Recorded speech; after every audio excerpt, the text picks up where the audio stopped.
Hi there, Joanne here with Blind Knitting.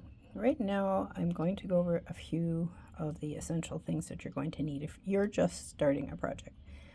I do recommend, as I stated in the other video, I do recommend standard green needles because they have the least amount of slipperiness, but they also have the least amount of clinginess. Depending on the yarn that you're using, and I do recommend just a basic acrylic yarn to get started, or a basic cotton if you're going to create a dishcloth. If you're just creating a scarf to get started, which is a great project to start with, use just basic needles and basic yarn. You're going to come across metal needles. They're slippery. They're for coarser fabrics, and they're great for doing socks, which I don't do. You can also use bamboo needles. Bamboo needles tend to cling a little bit, so they're really good for when you get into the finer yarns like silk. They will provide a little more grip and you don't lose many stitches off the end of your needles. And then there's basic plastic, which work with some fabrics. They don't work with all fabrics. They do tend to be a little bit clingy like the bamboo. And there are different kinds of needles. There are ergonomic ones which bend a little bit. There are short ones for socks. There are longer ones. You can get them cabled, which the purpose behind having needles with cables on such as these have. And I don't know how to visually describe these, so I'm hoping the person, if you know someone with sight, that they can describe this for you better. But it's essentially a plastic cable running from one end of the needle to the other end of the needle.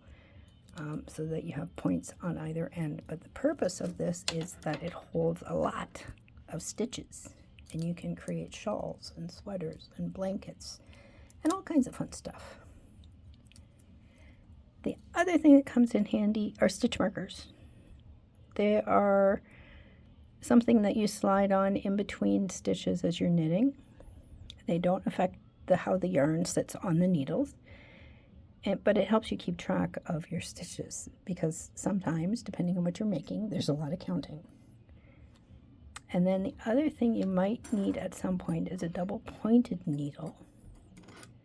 And they come in various sizes, as you can see. There's two here. One's a little thinner and a little shorter. One's a little thicker and a little longer. These are good for other projects. I use them as cable holders when I'm doing cables, but there's also one of these.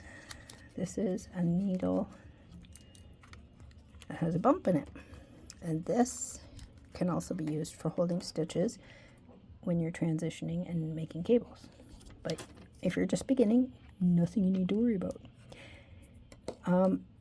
This little plastic gadget at the end of my double pointed needle is a tip protector. Now this serves several purposes. For me, it was a protection for when the cats jumped up on the couch, but also it helps your needle, your stitches from sliding off the needle if you're moving your project around on the couch or whatever. So that's just something handy to have. There's also, if you're working a project at some point in the future that you have to put the stitches on a spare needle, this is a very large safety pin type stitch holder. It unhooks. You can put a whole bunch of stitches on here, seal it up, and they're safe and secure, and you don't have to worry about losing anything. And of course, you're going to need standard scissors. You're going to need a needle, plastic or metal. If you can find one with a wide eye, it's easier. And then that's just simply for hiding your ends inside the project. So, and of course yarn, but that's a whole nother conversation because there's so many different kinds of yarn.